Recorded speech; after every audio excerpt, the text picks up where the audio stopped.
Trump যখন বারংবার, আপনি একটা কথা বলুন, আমেরিকা তো ওয়ার্ল্ডের so called biggest military power, correct? আপনি হলিউড দেখলে এই আপনার যে ভুল ধারণাটা হচ্ছে চলে যাবে, ওয়ার্ল্ডের সেরা মিলিটারি পাওয়ার। এটা যাই হয়ে যাক না কেন, আমেরিকা সব থেকে বেশি টেররিস্ট আক্রমণ হয়ে গেল, সিআইএ হচ্ছে পৃথিবীর সব থেকে বড় ইন্টেলিজেন্স অর্গানাইজেশন, এটা হতেই হবে, কারণ সিআইএ অফিসে ঢুকতে গেলে সোয়াইপ করে ঢুকতে হয়, এটা একটা ওদের সব সিনেমাতেই দেখবেন। এবার point is now let's come to facts.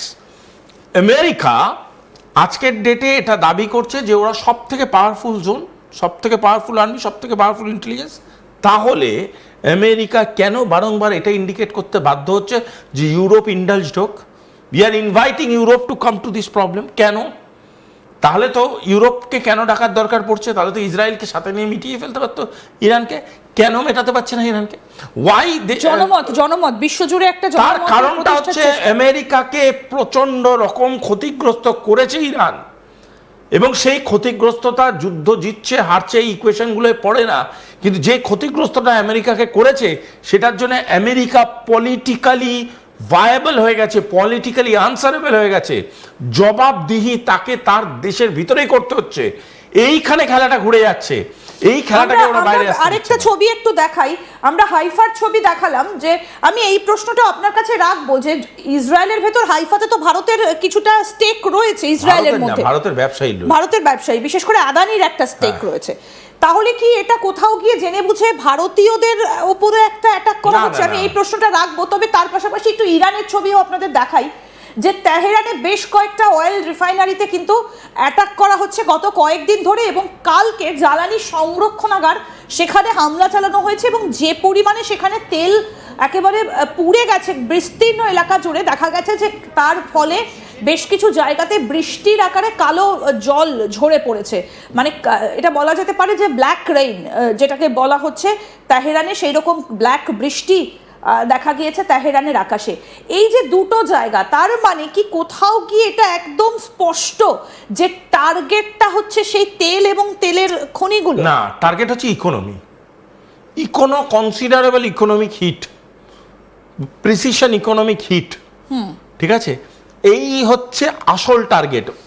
খুব ইম্পর্টেন্ট এটা একটা বোঝার বিষয়, সেটা হলো আমি আপনাকে কাইনেটিক দিয়ে শেষ করতে পারবে না। ইরান যদি মিসাইল পাঠিয়ে ওয়াশিংটনকে মারতে যায়, দে ক্যানট ডু।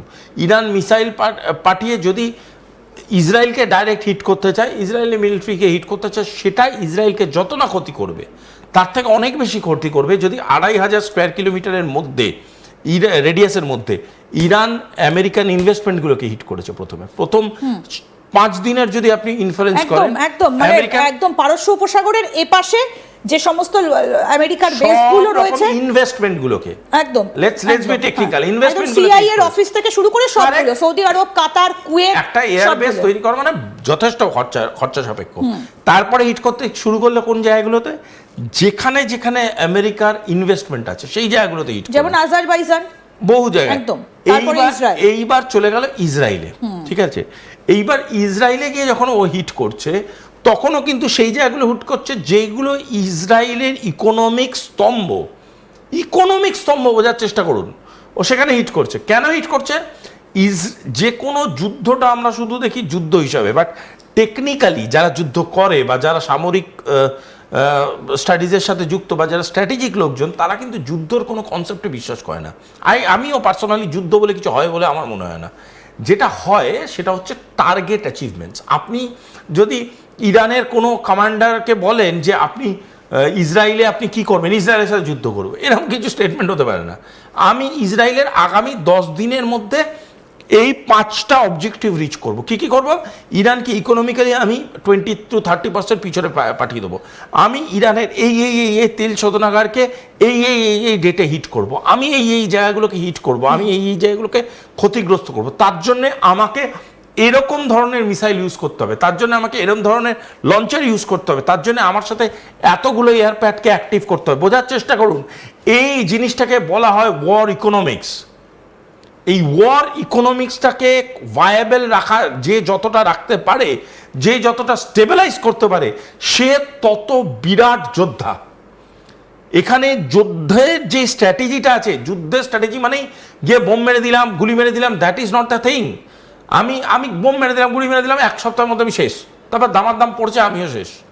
কিছু কি ওটা কোনো বুদ্ধিমানের যুদ্ধ হলো না।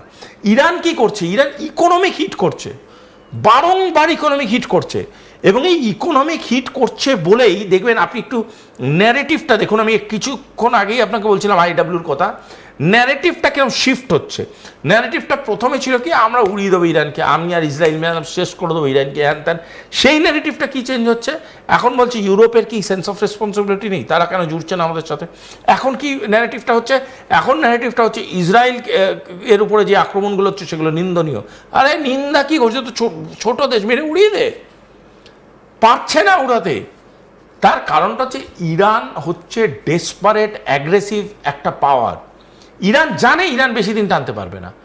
ইরান জানে ইরান আমি এই জায়গাটাতে একটু প্রশ্ন করব যে ইরান জানে ইরান বেশি দিন টানতে পারবে না, কিন্তু ইরান তো একা নয়, ইরানও তো একটা গোষ্ঠীর সদস্য, তার সঙ্গে ব্রিক্স রয়েছে।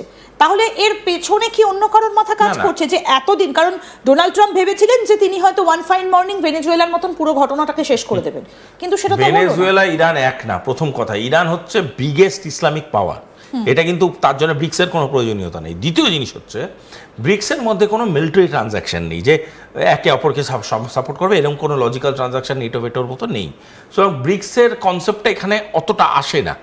কিন্তু ইরান নিজে কিন্তু highly highly highly volatile missile পাওয়ার।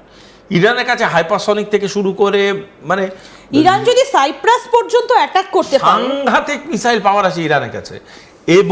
এবং ইরান যেভাবে টেকনোলজিকে ইউজ করছে, যেভাবে প্রিসিশন ম্যাপিংকে ইউজ করছে, বিভিন্ন রকম টোপোশিটগুলো, টোপোগ্রাফগুলো ধরে ধরে ধরে ধরে টোপো পয়েন্টার ধরে ধরে হিট করছে, একটা কথা অস্বীকার করা যায় না যে ইরান আইদার টেকনোলজিস্ট হায়ার করেছে or they are getting some technological support. এবার কে করছে সেটা প্রমাণ সাপেক্ষ।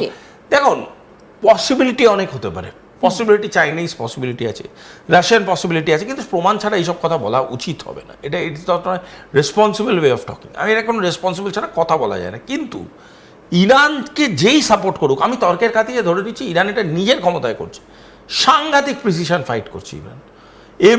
এবং ইরান যে কন্টিনিউটিতে যাচ্ছে সেটা কিন্তু একটা সময়ের পরে গিয়ে ক্ষতি করছে ইকোনমিক।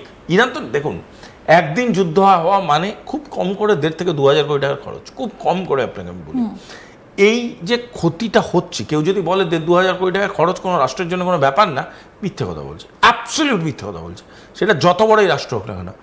আমি যদি 1.5-2,000 কোটি টাকা খরচা করি, আপনি একদম ব্যবসায়ীর মতো করে ভাবুন, ইকোনমিক্স অফ ওয়ারটা, আমি যদি 1.5 কোটি টাকা আমার রাষ্ট্রের খরচা করলাম, ধরুন রাখুন একটা বাজেট পার ডে খরচা করলাম, আমি সপ্তাহে ধরে নিলাম যে আমি 1.5 কোটি